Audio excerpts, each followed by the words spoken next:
Apollo 17 was the final mission of NASA's Apollo program, the most recent time humans have set foot on the Moon or traveled beyond low Earth orbit.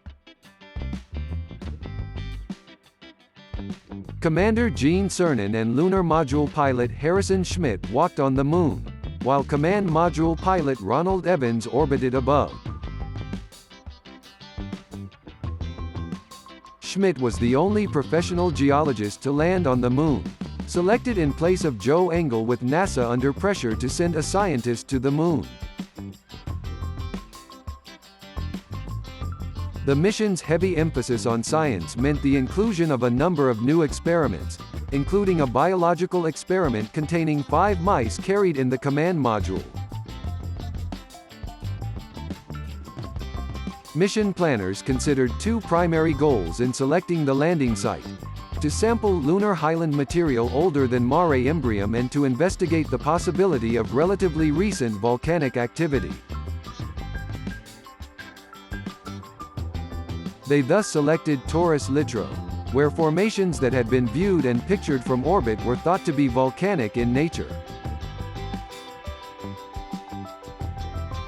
Since all 3 crew members had backed up previous Apollo lunar missions, they were familiar with the Apollo spacecraft and had more time for geology training.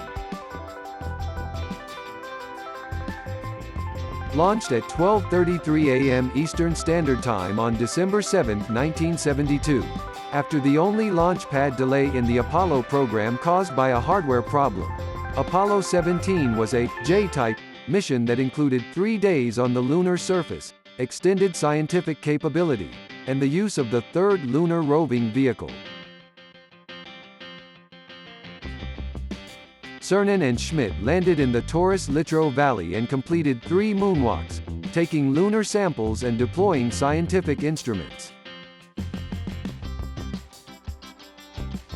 Orange soil was discovered at Shorty Crater, and proved to be volcanic in origin, although from early in the Moon's history. Evans remained in lunar orbit in the Command and Service Module, taking scientific measurements and photographs. The spacecraft returned to Earth on December 19. The mission broke several records for crewed spaceflight, including the longest crewed lunar landing mission, greatest distance from a spacecraft during an extravehicular activity of any type, longest total lunar surface extravehicular activities, largest lunar sample return, longest time in lunar orbit, and most lunar orbits. Thanks for following our content. Like the video and subscribe for more videos like this.